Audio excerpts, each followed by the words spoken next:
Hello, good people. I trust that you have been well and you have been following me for the days that I've been here for a personal retreat.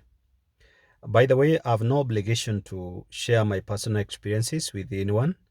I could as well kept quiet. And so, in case if you don't find this beneficial, actually you don't have to feel like forced to watch it or to listen to it. It's not necessary for you. But one thing I know is that there are a couple of people who follow me every single day, and they are able to listen to the things that I share, and this will uplift their spirit. It's for them that I share. And I know Abraham could have kept secret his experience with the Lord, his encounters with the Lord. Moses could have kept a secret the burning bush experience. Mary, the mother of God, mother of Jesus Christ, would have also decided to keep quiet about her experience with the angel Gabriel. But when they share these experiences, their experiences have transformed the people's lives. And so that's why I'm sharing my very personal experiences with the Lord in this place. Now, if you remember very well, yesterday, towards the tail end of my recording yesterday on YouTube, I shared how the Lord has been speaking to me through dreams. And there's one dream that I shared. I mentioned actually two dreams which I had the night before yesterday. That I was going to see the spiritual director and share them with her, and then from there we see what she's going to say. And so these are the dreams. Now, the first dream, I saw myself with my grandfather, and also with my whole family, my uncles, and like the entire family, almost I would say the entire clan. So when I came and bumped into them, they looked at me and they were all shocked, and they asked me, "Where have you been? Why did you come? And who invited you?" It's like they were not welcome. They didn't like that the fact that I was there. And so I remember my grandfather trying to tell me that I neglected the family and left everybody and I disowned them. But I began to really argue with him and told him, no, no, no, no, I did not disown anyone. You are people who, I mean, it's you people who have not been inviting me for any function. Look at this, for example, celebration that you have today. You did not invite me. And so after that, he told me you're disobedient, but I tried to tell him, no, my grandfather, I have been the most obedient grandson as far as I know. And I started recounting many experiences, some of them quite personal. For example, some of those real experiences, of course. I dropped from school for 3 years so that I can take care of his flock, livestock. And I remember also there are many times I was beaten up because I went to graze in people's chambers, and I was really beaten up. So I was recounting this, and I could hear a voice speaking to me, which I could only associate with my younger brother, saying, "Yes, that's what Silas did. Yes, that was Silas did." And so it's like it was confirming, but my grandfather was not really clearly understanding what I'm trying to say. And I started shouting as I was really explaining and explaining myself, trying to show that I have been the good one. And so of course the dream ended there. And so after that I went to see my spiritual director yesterday, and when I shared, I saw her just smile, and I knew this means something to her. So immediately after sharing my experience, she looked at me and said, God is speaking to you so loudly. You need to listen and to know, I mean, maybe to see where God want to take this. And so after that, she gives me an image. So I look at that image. Is the image of the prodigal son. So the very moment I saw it, I understood it. This is the prodigal son, and it connected so well immediately with my dream about me coming, and everybody shocked how come I've gotten back, and I had left everybody. And so when I looked at it, I just understood what God was speaking to me. But one of the things that I noticed is in my dreams, there are moments I was acting like the firstborn son, and there are moments I was acting like the prodigal son. So me coming home back home is a sign of a prodigal son coming back home. But of course, me trying to explain to the father, my grandfather in this case, that I have been the good one amongst the grandsons. This was again a reflection of what the firstborn son was saying. you know. And so when I looked at it, I just realized, wow, God is so present. God is here. God is very close to us all the time. Sometimes we take it for granted, but God doesn't take it for granted. God is here. God is so close to us. And so I thank God for that experience. And of course, the second dream was about things. I was serving in the church and things did go well, and I was worried, will people think maybe I am not well organized? But ultimately I couldn't tell it was the mistakes of other people. But somehow I wanted to cover up the mistakes because I wanted things to go perfect. And then after that, of course, I share this again. She gives me, my spiritual director, and gives me a reflection again on letting go.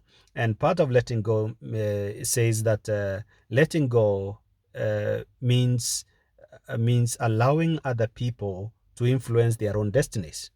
The other thing was saying that letting go is to let people experience the consequences of their choices, and letting go is not always being at the middle of everything, trying to manage and make sure that everything works out.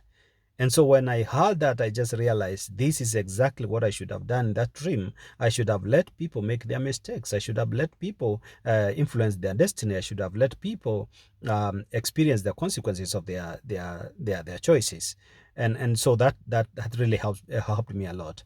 And so I really I'm grateful to God that He has been speaking in this much to me. And it's my prayer that these experiences I'm sharing they have an impact in your life.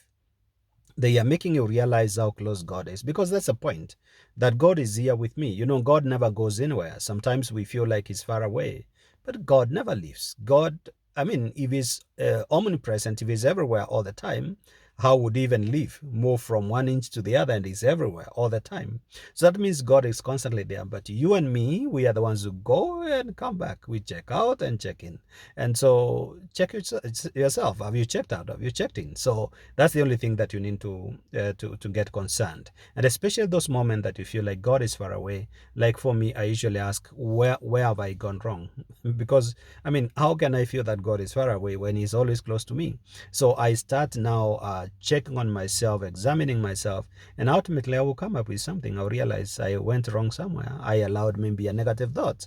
Maybe I entertained a thought that you know, that try to show that God is far away and God is not loving, God is not kind, God is not concerned about my life. If God were to leave my life even a second, I can assure you I would be dead.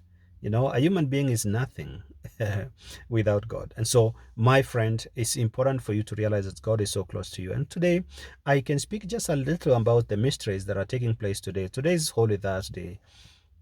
And the Holy Thursday for us in the Catholic Church is a very important day, because this is what marks the three most important days in human history. Holy Thursday, Good Friday, and of course Holy Saturday, waking to Easter Sunday. And so these days are very important to us, because these are the days that Jesus instituted the most important sacraments. These are the days that Jesus gave us hope that is eternal, which we use even today to find meaning in this life, especially as Christians. Because on this day, Jesus Christ appeared, he offered Himself as a priest, offered Himself as a sacrifice, offered Himself as an altar on which this sacrifice was offered. What I mean by this is Jesus Christ as a priest, you can only be a priest if you sacrifice. So what we mean is, the more you sacrifice, the more priest you become. The more you sacrifice, the more Christian you become. The more you sacrifice, I mean, the more priest you become. Even if you're a Christian, you participate in the priesthood of Jesus Christ. So the more you suffer, the more you sacrifice, the more you offer yourself, then the more you become a better priest, a better Christian, of course, sharing the priesthood of Jesus Christ. And so, of course, Jesus is the altar, because it is His very own body that is immolated. It's His own body that is put on the cross. It's His own body that is tortured. And of course, Jesus Christ also offers Himself to us as a victim, because He's the one who dies on the cross. And so, instituting the ministry of priesthood, ministerial priesthood today, And so the priests offer themselves, offer their whole life. That's why they have given themselves for us. They have given their body for us. And so it's like almost what they say during mass, that this is my body offered for you. And so they offer themselves. They have offered their body. They have offered their everything to be able to be there and sacrifice their lives. But also at the same time today, Jesus instituted his body and blood, what we call the Eucharist. And so he says, this is my body, this is my blood. And so every time we hear of body, we hear of life, because there is no single part of the body that possesses life alone. So life is in every other part of the body. And so when we hear body, this is my body, we are referring to we are referring to life that Jesus is able to give, Jesus is able to offer. And so it's an invitation for us also to offer our own bodies.